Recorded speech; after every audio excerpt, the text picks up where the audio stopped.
तो जो हमने कल विशेष रूप से नारियल की स्थापना की है वो पूजा में रखे हुए हैं, बहुत नारियल रखे हैं और उसको एक विधिवत ढंग से पूजा में उन्हें रखा गया है। तो उनमें से तो एक भी नारियल किसी को मिलेगा नहीं, वो 27 ही तारीख को मिलेंगे।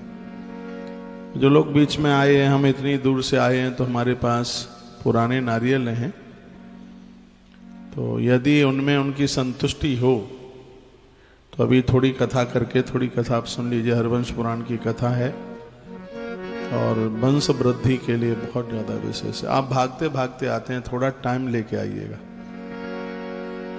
एक आध घंटा कथा भी सुन लें, विधि भी सुन लें, नियम भी सुन लें। ऐसे आएंगे भागते भागते, थोड़ा सा रुकिए, थोड़ा सा ठहरिए। आप दौड़ रहे हैं बहुत लंबे समय से, थोड़ा विश्राम कीजिए। आइए, मैं गौ माता के चरणों में वंदन करता हुआ ये निवेदन कर रहा हूं। तृण जल देत धेनु सब जब दाना, अश्वमेध सम पुण्य बखाना। जैसा मैं एक मुट्ठी घास और पानी गौ माता के सामने रख देते हो, हमारे ऋषिजन कहते हैं उसी समय आप अश्वमेध यज्ञ करने का फल प्राप्त कर लेते हैं। कितनी बड़ी महिमा है गौ माता की। आपने धोखे से भी गौ माता को एक मुट्ठी चारा दाना दे दिया और पानी पीने के लिए दे दिया। सिरादे, गौ माता को आपने जल दिया है, पानी दिया, चारा दिया खाने के लिए, गुड़ दिया, कुछ भी उसे खाने को आपने दिया है, समझ लीजिएगा कि तत्काल आपने एक अश्वमेध यज्ञ करने का फल प्राप्त कर लिया। तृण जल देत धेनु जब दाना, अश्वमेध सम पुण्य बखाना। अश्वमेध यज्ञ के बराबर उसका फल है। माता जी आप जा रहे हैं? अच्छा, भोजन प्रसाद ठीक है। तो इतनी बड़ी महिमा है, गौवंश से पूरे देश को जुड़ना चाहिए। जैसे आप रामकृष्ण के पुजारी हैं, कल मैंने निवेदन किया कि सतयुग में गौ माता ऐसे पूजती थी जैसे मंदिर में आज भगवान पूजते हैं। सतयुग में गौ मां की पूजा थी। उस परिवार को बहुत निम्न जाना जाता था जिस घर में गैया नहीं मिलती। यहां तक कि लोग ये कह देते कि उसके घर में अपनी कन्या मन देना, उस घर के तो लोग सब बैतरणी में डूबेंगे, नरक जाएंगे, क्योंकि उनके घर में गाय नहीं है। अब में ऐसी मेरी बहुत माताएं भाई लोग बैठे होंगे जिनके घर में 10-10 जानवर रहे हों, उनमें गौ माता जरूर रही है। उनमें उनकी सेवा करना। अरे कन्यादान को पूरा नहीं माना जाता था गौदान के बिना। जब बेटी अपने ससुराल जाती थी तो पूरी गैया नहीं, एक बछिया तो उसके संग भेज ही देते थे, तो उसकी बड़ी महिमा होती थी। आज आप गोपाष्टमी पर वृंदावन बैठे हैं और मैं हृदय से कह रहा हूं, आने वाली अगली गोपाष्टमी आपके लिए कुछ विशेष होगी, कुछ दिव्य होगी। मेरा हृदय बोल रहा है इस बात को, बहुत ज्यादा, बहुत ज्यादा। मैं ईश्वर नहीं हूं, परमात्मा नहीं हूं, मैं व्यासपीठ से बोलता अच्छा नहीं लगता। जब मैं यहां से नीचे उतर रहा, यहीं उतर रहा था, मेरे बगल में कोई था, हमने कहा बेमन से देख लें हम आज मैच, ऐसा लगता है कि आज भारत का बल्ला नहीं चल पाएगा। पता नहीं क्यों ऐसा आवाज हो रहा था और बड़ा दुख हुआ। मेरी तो आंख में आंसू आ गए, मैं रो पड़ा रात को। जब देश की पराजय होती है तो दुख तो होता ही है, कष्ट तो होता ही है।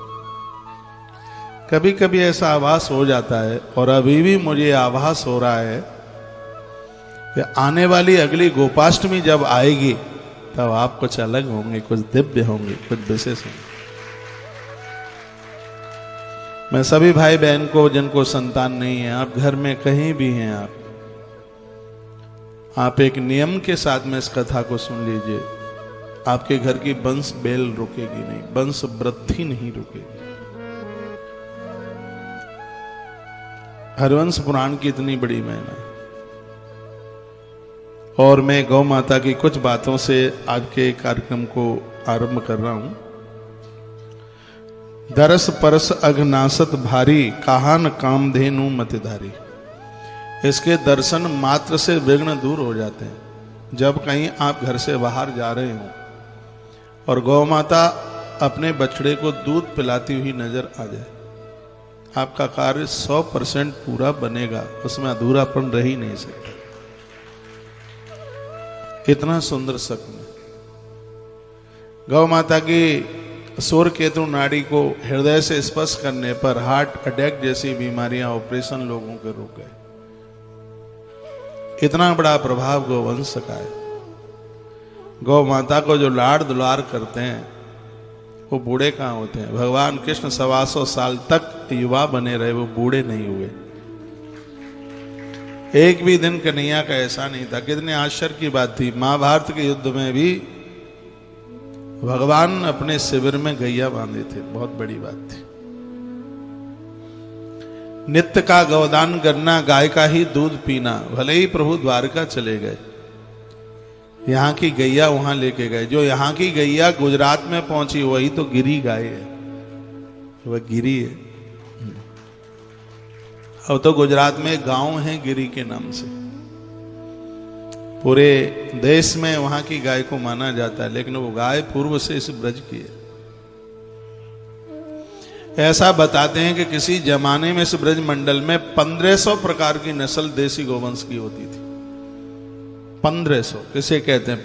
1500 प्रकार की गौ माता देसी नस्ल की इस ब्रज भूमि में हुआ करती थी। आज भी पूरी दुनिया में सबसे ज्यादा गैया ब्रज में है। और गैया और ब्रज की गैया दूसरी जगह जाना पसंद नहीं करती। कहते हैं मथुरा की बेटी गोकुल की गाय, मथुरा की बेटी गोकुल की गाय, और करम फूटे तो दूसरी जगह जाए, ऐसा कहते हैं, ऐसा बोलते हैं। मथुरा की बेटी गोकुल की गाय और करम फूटे तो कहीं दूसरी जगह जाए। हाँ, यहाँ की गैया दूसरी जगह जाना पसंद करती नहीं है। नहीं तो हम यहां से मंडला बहुत गैया पहुंचा देते। यहाँ की गैया पसंद नहीं करती दूसरी जगह जाने के लिए। आज हम बड़े बड़भागी हैं, भाग्यशाली हैं कि गोपाष्टमी महामहोत्सव मना रहे हैं। बड़ा आनंद आया। सुबह पूजन की, आरती करी। हमारा एक सुदामा नाम का बछड़ा है नीचे, और उसने खूब भरपेट आज बादाम खाए गुड़ के संग। एक बछिया है, उसका नाम है बादामी, नाम ही उसका बादामी है। इतना बादाम खाया उसने। नीचे है बछिया। सुबह यदि पूजन में मेरे साथ रहे हो आप, तो सुदामा ने और बादामी ने खूब उनका पूजन भी हुआ है। थोड़ी देखा ना, फुटेज पड़ी होती सुबह पूजा की। नहीं,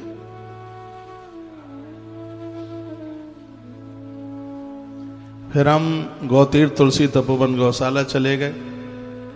छोटे छोटे बच्चों के बीच में इस गौशाला में हर शनिवार को लगभग 25 क्विंटल गुड़ हर शनिवार को गौ माता के पेट में जाता है। सर्दियों में, अब सर्दी शुरू हो गई है, दौज से इनकी ये व्यवस्था, दिवाली की दौज से शुरुआत हो जाती।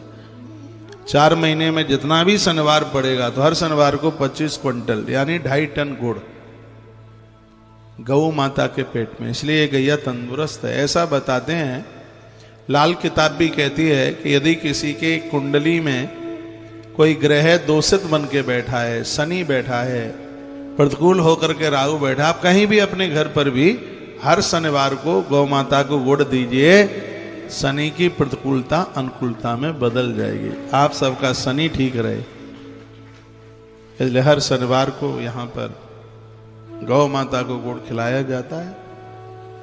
आप भी ये किया करें, बहुत अच्छा लगता है, आनंद आता है। कभी कभी अपने मुंह से गुड़ लगा लो, फिर गैया से चटवाओ उसे। गैया की जीभ पर बासुकी है, गैया की जिह्वा पर बासुकी नाग है। और गौ माता जिसको चाट ले उसे सांप का विष नहीं चढ़ेगा, चढ़ेगा ही नहीं चढ़ेगा। गैया जिसको चाट ले, क्योंकि उसकी जिह्वा पर नाग बासुकी है, इसलिए जहर चढ़ेगा नहीं। अजमाना मत, ठीक है। श्याम धेन भयो हरि श्यामू, करपय पान सबय अभिरामू। श्यामा गैया की वजह से कृष्ण का नाम श्याम हो गया। और भगवान भी हमेशा सामरी गैया का दूध पीते हैं। देवता, यक्ष, मनुष्य, किन्नर, विद्याधर, नाग, ऐसा कौन सा समाज है जिसने गौ माता को न सजाया हो? ऐसा कौन है जिसने गाय का आदर न किया हो? गाय का आदर तो सब करते हैं। धरती को निज रूप सुगाई, धारिय रूप निज नाथ मनाई। धरती का अपना रूप तो गौ माता का रूप है। जब जब धरती देवताओं के पास पहुंची है तो उसने गौ माता का ही रूप धारण किया है। इसी रूप में वह अपने नाथ को मनाती है। देवताओं का संगठन भी गौ माता ही बनाती है। और आज तो कुल कलंकित हो गए इसलिए क्योंकि उन्होंने गौवंश को बुला दिया। आप में कोई ऐसे तो नहीं बैठे हैं जिन्होंने बेटी का कन्यादान किया हो और गोदान न किया हो? याद से सुनिएगा, कन्यादान का फल नहीं मिलता यदि गोदान न हो। किसी भी याज्ञिक कर्म का फल नहीं मिलता यदि गोदान न हो। गोदान की बहुत बड़ी महिमा है, बहुत ज्यादा विशेषता है। और बोलते बोलते बड़ा परिवर्तन देश में आ रहा है। परसों मेरे पास कोई सज्जन बैठे थे, वो मुझे कहते हैं महाराज जी हमारे यहाँ भैंस का दूध 60 रुपया किलो है और गौ माता का दूध 90 रुपया किलो है। मैंने कहा गैया का दूध 500 रुपया किलो भी मिले। बॉम्बे में कोई गौशाला है, मैं भी बॉम्बे था कुछ महीनों पहले, तो मुझे वह बता रहे थे कि इस गौशाला में घी 3200 रुपया किलो और वहाँ दूध शायद 216 रुपया किलो बता रहे थे। वो बोलते पहले ज़्यादा था, उन्होंने थोड़ा कम कर दिया है, रेट कम किया उन्होंने। तो कहते महाराज जी 216 रुपया बड़ा महंगा दूध है। मैंने कहा गैया का दूध नहीं अमृत है, ये 500 रुपया केजी भी होवे, मिलता रहे शुद्ध तो भी उसको सस्ता समझिए, क्योंकि ये दूध नहीं ये अमृत है। एक बार अकबर ने बीरबल के सहित सभी सभा में पूछा और यह बताया कि दूध किसका बढ़िया होता है। तो किसी ने कहा ऊँटनी का दूध अच्छा होता है, किसी ने कहा शेरनी का अच्छा होता है, किसी ने कहा बकरी का अच्छा होता है। अकबर ने कहा नहीं भैंस का अच्छा होता है। बीरबल ने कहा नहीं गौ माता का दूध सबसे बढ़िया होता है। अकबर ने कहा नहीं भैंस का, बीरबल ने कहा नहीं गौ माता का। आखिर में अकबर ने कहा बीरबल मैं दूध की बात कर रहा हूं, मैं अमृत की बात नहीं कर रहा। गौ माता का दूध नहीं, उसका तो अमृत होता है। आज बच्चों को यह दूध पीने के लिए नहीं मिल रहा है। अब बूढ़े से लग रहे हैं, बिल्कुल माथा बांधे हुए होते हैं, पेट फूलता ही रहता है, इसलिए क्योंकि गौ गब्य नहीं मिल पा रहा है। इसलिए अपने बच्चों को गर्मी में 2-1 महीना मेरे साथ छोड़िए ना, यहाँ से पहलवान बना करके भेजेंगे। क्या नाना नानी क्या भेजते हो, यहाँ भेजो हमारे पास। कभी अपने बहू और बेटों को भी साल में 2-4 दिन के लिए यहाँ भेजो। यहाँ पे उनका मन लगेगा, उन्हें सुकून मिलेगा। जब यहाँ से जाएंगे तो तुम्हारे चरणों में लंबे हो के प्रणाम करेंगे, कहेंगे मम्मी धन्यवाद तुमने महाराज जी के यहाँ हमें भेजा है। यहाँ सुकून मिलेगा। बस और थोड़ी सी 14 महीने की बात है। 14 महीने के बाद बड़े आश्रम का उद्घाटन होने के लिए जा रहा है और इतना लंबा चौड़ा बड़ा आश्रम बन रहा है कि जितने आएंगे वो सब समा जाएंगे उसमें। उसको बनाया ही उस प्रकार से जा रहा है। आप तो आते ही हैं, अपने बच्चों को भी भेजिए, अपनी बहुओं को भी भेजिए, उनको सुकून मिलेगा। उन्हें आप कुछ दे नहीं पा रहे हैं, उन्हें यह भी आप दीजिए। ये भी घर में बोर होते हैं, ऊट पटांग जगह पर जाते हैं, सब खर्चा करके आ जाते हैं, 8 दिन माथा बांधे पड़े रहते हैं। अरे इतना रुपया खर्च हो गया, कुछ भी मिला नहीं। कहाँ जाएंगे, कुल्लू जाएंगे, मन्नाली जाएंगे और पता नहीं कहाँ कहाँ जाएंगे। उन्हें ऐसे अध्यात्म जगह पर भेजिए। उन्हें कभी गुप्त काशी भेजिए, उत्तर काशी भेजिए। जिन चीज़ों को मैंने अनुभव में लिया है वह मैं आपको निवेदन कर रहा हूँ। ऐसी जगह उन्हें भेजिए बच्चों को, साल में 1 बार, जिससे मन मजबूत होता है। इससे मन को बड़ा आनंद प्राप्त होता है। दत्ता जी है, आप आ जाइए। दादाजी आगे आ जाइए, इधर आ जाए। जगह नहीं है, ये सैयादान की 4 है, इन पे बैठ जाइए। इधर आ जाए, यहाँ बैठ जाने से। एक बार जयकारा लगाइए, बोलो बांके बिहारी लाल की जय हो, श्री हनुमान जी महाराज की जय हो। तो मैं निवेदन कर रहा था कि वर्ष में 1 आध बार आप बच्चों को भेजिए। और यहां रह करके जहां आनंद होगा उनको मस्ती होगी, उन्हें खुश होके जाएंगे, प्रसन्न होके जाएंगे। पकड़त नरगो पुक्ष को सूरज लोक सो जोग, ब्रह्म रंध्र दे छेदत नर यह दुर्लभ संजोग। मनुष्य जैसे ही गौ माता की पूंछ पकड़ लेता है उसका सूर्य लोक से संयोग बन जाता है। ब्रह्मरंध्र का छेदन होकर के ही उसके प्राण निकलते हैं। ब्रह्मरंध्र यहां होता है, यहां से ही प्राण उसके निकलते हैं। सूर्यलोक का भेदन करता हुआ ब्रह्मलोक पहुंचता है। ये गौ माता की कृपा है। जहां गैया का गौमूत्र गोबर गिरता है वहां एक माला जपने पर उसका फल हजारों हजारों मालाओं के बराबर होता है। यह है विशेषता गौ माता की। पूज्य श्री डोंगरे जी महाराज ऐसा बताते हैं कि रात्रि को गेहूं के दाने गैया को खिलाकर साबुत गौ माता के गोबर में वो गेहूं के दाने उनको निकालकर गौ माता के गौमूत्र में धो करके फिर उसको सिल के ऊपर उसको बट करके वो लेते थे। कैंसर जैसी बीमारियों के लिए किसी वरदान से कम नहीं है ये सब चीजें। ये तो बहुत बड़ा आयुर्वेद है। यदि किसी को श्वास की बीमारी है, गौ माता के नकुओं से वो अपना मुंह लगाए, गौ माता श्वास छोड़े, उसको जो बीमार है वो उसको ग्रहण करे, उसके फेफड़े मजबूत हो जाएंगे। किसी व्यक्ति को ब्लड कैंसर था, किसी डॉक्टर्स ने नागपुर में उसे यह बताया कि यदि कहीं कोई काली गाय मिले तो तुम उसकी श्वासें अपने अंदर जाने दीजिए, तुम्हें फायदा मिल जाएगा। तो रात के समय पर मेरे पास मंडला से फोन आया। मैं कई कथा में था, वो बालक अंकित होता था उस समय वहां। उसने कहा महाराज जी ऐसी ऐसी बात है और ये काली गाय मांगने के लिए आए। मैंने कहा बिल्कुल दे दीजिए, इनका नाम पता लिख लीजिए और जब ये ठीक हो जाए तो गैया वापस कर दें। वो बछिया लेकर के गए और इतने आनंद की बात थी कि वो स्वस्थ हो गए बिल्कुल। इस बात को मैंने कई बार बोला है। हमारे एक रुड़की से माँ आजकल यहीं रह रही है, जुलाई में आई है, मेरी बहन संगीता सिंह। अभी पता ना, हो सकता है बड़ी गौशाला में हो। उसे भी कोई ऐसी दिक्कत हुई है, कैंसर की बीमारी, वो तीसरी स्टेज पे है, लेकिन उसको 2-3 महीने हो गए हैं। वो नीचे गौ माता बंधी हुई है, बछिया है काली, उसका गौमूत्र पीती है।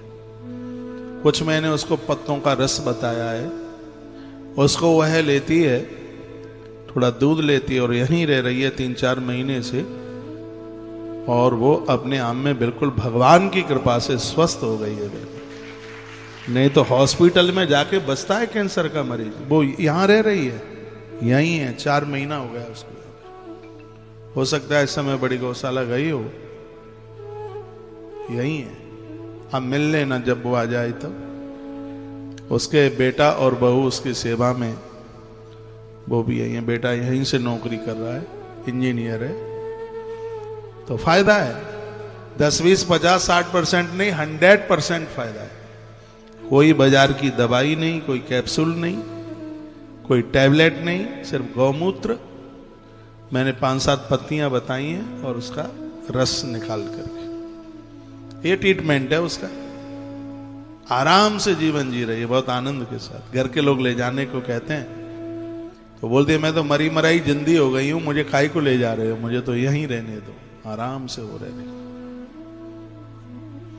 तो गौ माता तो चलता फिरता तीर्थ है, चलता फिरता मंदिर है, इसको पशु बिल्कुल मत मानिए। आज मैं बड़ा अभिभूत हूं, मैं कृष्ण का पुजारी हूं, महादेव को बहुत मानता हूं।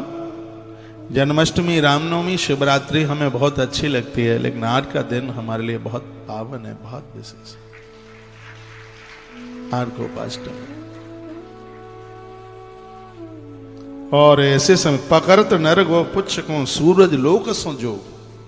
गौ माता की पूंछ का स्पर्श होते ही ब्रह्म लोक से संपर्क जुड़ जाता है।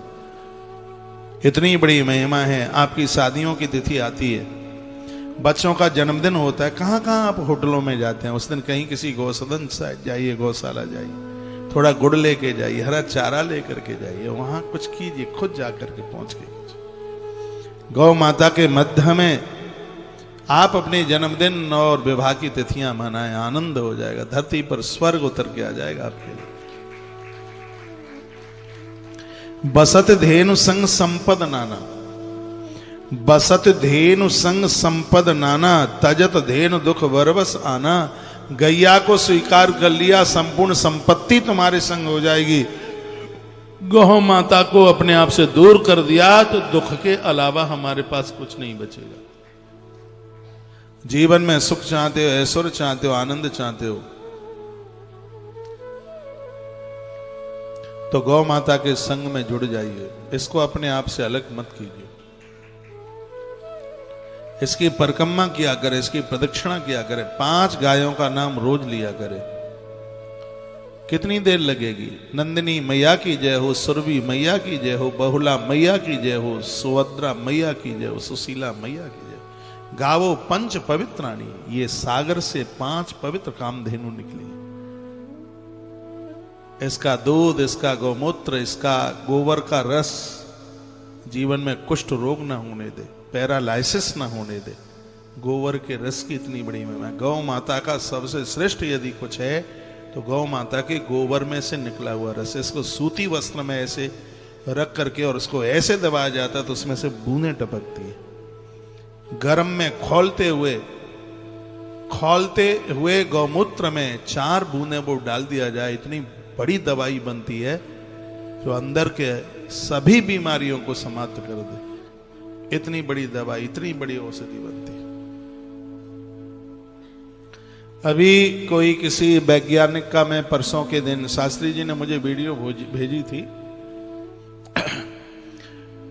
उसमें वो बता रहे थे, कोई बड़े पढ़े लिखे डॉक्टर थे, गौ माता के गोबर के ऊपर एक पर्दी सी हो जाती है सफेद सफेद, आप समझ रहे होंगे यदि आपने देखा है, एक झिल्ली टाइप की है।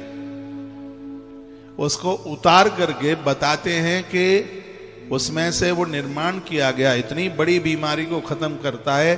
उसमें से एक सेर गोबर में से 1 ग्राम वो चीज प्रकट होती है, पैदा होती है, और वो 1 ग्राम की कॉस्ट 8,000 रुपया है। लोग समझें तो इसका मतलब है कि गौ माता का 1 किलो गोबर 8,000 रुपया केजी हो गया।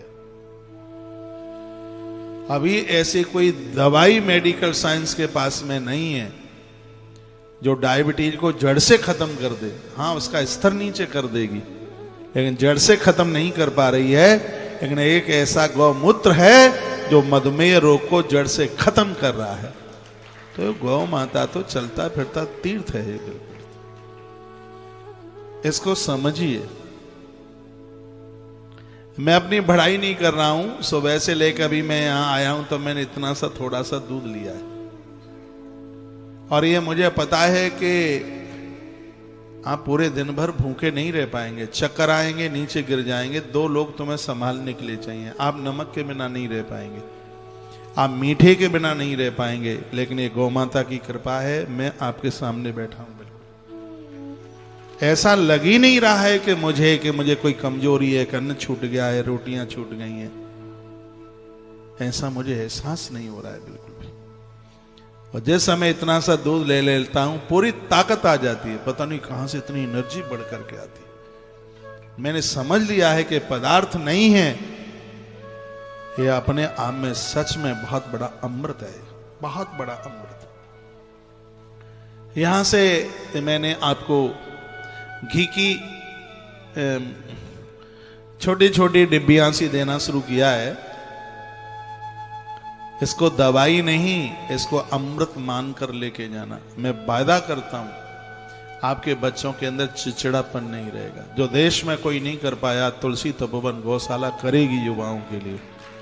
गौ की संख्या बढ़ती जाएगी, पूरे देश में इसका वितरण होगा। ये कोई व्यापार नहीं, यहां कुछ बेचा ही नहीं जाएगा, ये पूरी दुनिया गौ माता से जुड़ेगी।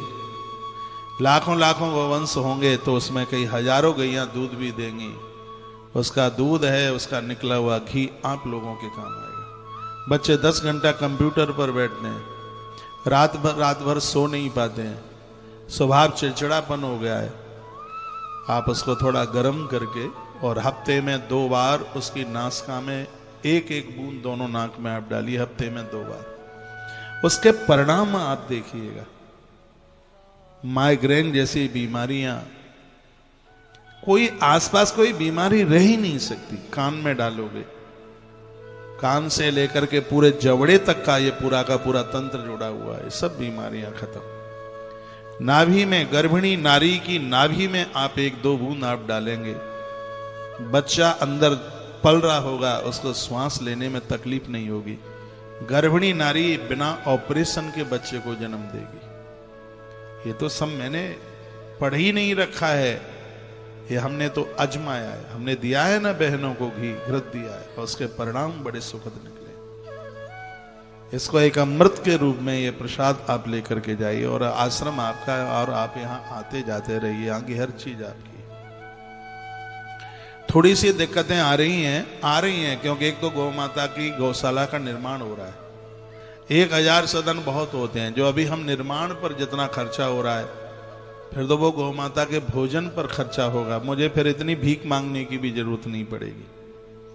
और गौ माता के लिए यदि मुझे भिक्षा मांगने की आवश्यकता पड़ रही है, तो उसको भी मैं अपना भाग्य समझ रहा हूं। मांगने के लिए तो बहुत खड़े हैं, लेकिन सबको मिलता नहीं है। मांगने के लिए तो खड़े हैं, चौराहे चौराहे पर खड़े हैं, लेकिन मिलता कहाँ है? सब नहीं मिलता। आप यहाँ जो कर रहे हैं, सच में आप गोवंश के लिए, गौ माता के लिए कर रहे हैं। मेरी प्रार्थना, आज गोपाष्टमी है, इसको आप पशु मत मानिए। ये तो मां की भी मां है। कृष्ण दमक गए इसके द्वारा, और वो बड़ा जल्दी समय आएगा इस देश में, सरकारें भी गौ माता को राष्ट्रीय माता के नाम से घोषित कर देंगी। वो भी समय बहुत जल्दी आवेगा। ये देश में गौ माता का दूध पीना कंपलसरी हो जाएगा। वो भी समय बहुत ज्यादा जल्दी आएगा। एक दिन के लिए ट्रैक्टर बंद होंगे, फिर गौ माता के बछड़े खेत में काम करेंगे। मैं एक किसान का बेटा हूं। मैंने अपनी आंखों से एक कृषक को बैल के पीछे चलते चलते देखा। वो धूप में बैल खड़ा है, वो चल रहा है, और अंदर से कह रहा है, तू चलता मेरे पीछे, मुझे ना धूप लगेगी। मुझे धूप नहीं लगेगी, क्योंकि मैंने अपनी गाय का दूध पिया है। वो कहां थकता है, वो चलता रहता है। गाय को पशु मत मानिए, इसको जानवर मत मानिए। ये तो साक्षात एक धरती पर एक विलक्षण शक्ति है, जिसका अनुभव करके देख ले, आनंद हो जाएगा। आज पूरा देश गोपाष्टमी महामहोत्सव मना रहा है, बहुत आनंद हो रहा है। आज ब्रज में बहुत आनंद है, वृंदावन में बहुत चहल पहल है। आप भी सब मुस्कुरा रहे हैं, आप सबको बड़ा अच्छा लग रहा है। और एक बात मैं हृदय से बोल रहा हूं, आज अपने माँ बाबूजी के लिए, अपने पूर्वजों के लिए जो गाय का गोदान किया है, सच में आप पितर ऋण से मुक्त हो गए हैं। मैं अंदर से, नाभि से बात बोल रहा हूं, और बड़ा प्रसन्न होकर के बोल रहा हूं, क्योंकि मैंने गरुड़ पुराण पढ़ा है, कई बार पढ़ा है, जिसमें वर्णन है कि जब तक संपूर्ण देवताओं की कृपा नहीं होती, तब तक परिवार से गौदान नहीं होता। भव सागर से पार होने के लिए गौदान से सहज कुछ है ही नहीं। ये तो बहुत बड़ी कृपा भगवान की। और ये ऐसी जगह आपने गोदान किया जहां गैया बिकती नहीं है, जहां गैया मरती नहीं है, भगवान की कृपा से। 10 साल बाद भी आओगे तो आपकी गैया यहीं आपको मिलेगी, मुस्कुराती हुई मिलेगी। उसके बछड़ा और बछियां भी आनंद कर रहे होंगे। आप आते रहिएगा। अगली बार गोपाष्टमी को फिर आना, मैं आपको न्योता दे रहा हूं अभी से। अगली बार की तो छठा बहुत अलग से होगी, बहुत दिव्य होगी, बहुत विशेष होगी, क्योंकि यहाँ का हर उगता हुआ सूर्य अपने आप में कुछ खुशियां लेकर के आता है। एक साल 365 दिन तो बहुत होते हैं। अभी आप बड़ी गौशाला तक गए, उस एरिया में तो आप जा ही नहीं पाए जहां 1000 गौ सदन बन रहे। वहां जाने के लिए बीच में एक दीवार है, उसका गेट खोला जाता है, उसके बाद में फिर उस पोर्शन में जाते हैं। बहुत बड़ा निर्माण हो रहा है। आप जो 8 गौशाला गए हैं, जितने एरिया में इधर की गौशाला है, उससे ज्यादा फील्ड उस दीवार के पीछे, जहां 1000 गौ सदनों का निर्माण चल रहा है। अभी दिवाली से 2 दिन पहले धनतेरस को भी एक छत डली। इतने बड़े बड़े हॉल बन रहे हैं जिसमें एक एक हॉल में 100 गौ माता की व्यवस्था की जा रही है। 3 मंजिल बन रहा है, नीचे गैया, बीच में गैया, सबके ऊपर गैया, कहीं लिफ्ट लग रही है, कहीं ऐसे चौड़े चौड़े 20-20 फुट झीने ऐसे लंबे गैया उस पर चढ़े तो उसको ऐसा लगे कि मैं बिल्कुल धरती पर ही चल रही हूं। अगली बार आपको आओगे तो ये पूरा दृश्य वहां देखने के लिए मिलेगा। मैं साल पहले से आपको निमंत्रण दे रहा हूं, आप पधारिए। ये राघवानंद जी महात्मा जी मेरे पास हैं, हरिद्वार से आए हैं और अभी हम 5 मिनट वहां बैठे हुए थे। ये बोलते हैं महाराज जी मैंने दुनिया बहुत देखी है, बड़े बड़े आश्रम देखे हैं, मैं भी बहुत आश्रम में जाता हूँ, आधार कार्ड मांगेंगे, आई कार्ड मांगेंगे, नाम मांगेंगे, माता पिता का नाम मांगेंगे, ऐसा लगता है कि सरकारी नौकरी लगवाने के लिए जा रहे हैं क्या। लेकिन ये जगह एक ऐसी है जहां किसी से कोई कार्ड नहीं मांगा जाता। यहाँ छोटे से छोटा व्यक्ति और अमीर से अमीर व्यक्ति एक जगह बैठ के भोजन करते हैं। ये मुझे बोले, ये महात्मा ने मुझे बात, मन गदगद हो गया, खुश हो गया। और कहते हैं भंडारा तो सब जगह चल रहा है, लेकिन आपके चेहरे पर जो एक प्रसन्नता की झलक होती है वो देखने के लायक बनती है। कौन आकर के पूछता है कि खीर लाओ, कि पूड़ी लाओ, कि चावल लाओ। मैं इनको बोल रहा था कि ये सब नंबर बनाने के लिए नहीं है मेरी धमनियों में। मैं इनको बोल रहा था मैंने वृंदावन देखा है, मेरा पढ़ाई का समय था, मैं विद्यार्थी था, मुझे भरी पंगत में से कान पकड़ करके खड़ा किया गया और मुझे कहा गया कि पर्ची नहीं है, खड़े हो जाइए। परसी हुई पत्तल के ऊपर से। इस बात को मैं जीवन में कभी भूल नहीं पाऊंगा। कभी याद आता है, मेरी आंखें भर आती हैं। 2-3 दिन से मुझे कुछ भी खाने को नहीं मिला था और मैं वहां बैठा, मुझसे पर्ची मांगी गई। मैं दाऊ जी के, गोरे दाऊ जी का मंदिर है परिक्रमा मार्ग में, मैं उनके सामने रोया। मैं दाऊ जी को बहुत मानता हूं। ये मैंने अपनी बात उन्हीं को ही सुनाई थी। मैंने कहा मैं और कुछ नहीं मांगता, दाऊ दादा तू ब्रज का राजा है, बस इतना संभलता दे देना कि जिसको आज पत्तल से खड़ा किया है उसके माध्यम से पत्तल बिखरती रहे, भंडारा चलता रहे, बस ये कृपा कर देना। वह अद्भुत दिन आज मुझे देखने को मिल रहे हैं तो बहुत खुशी होती है।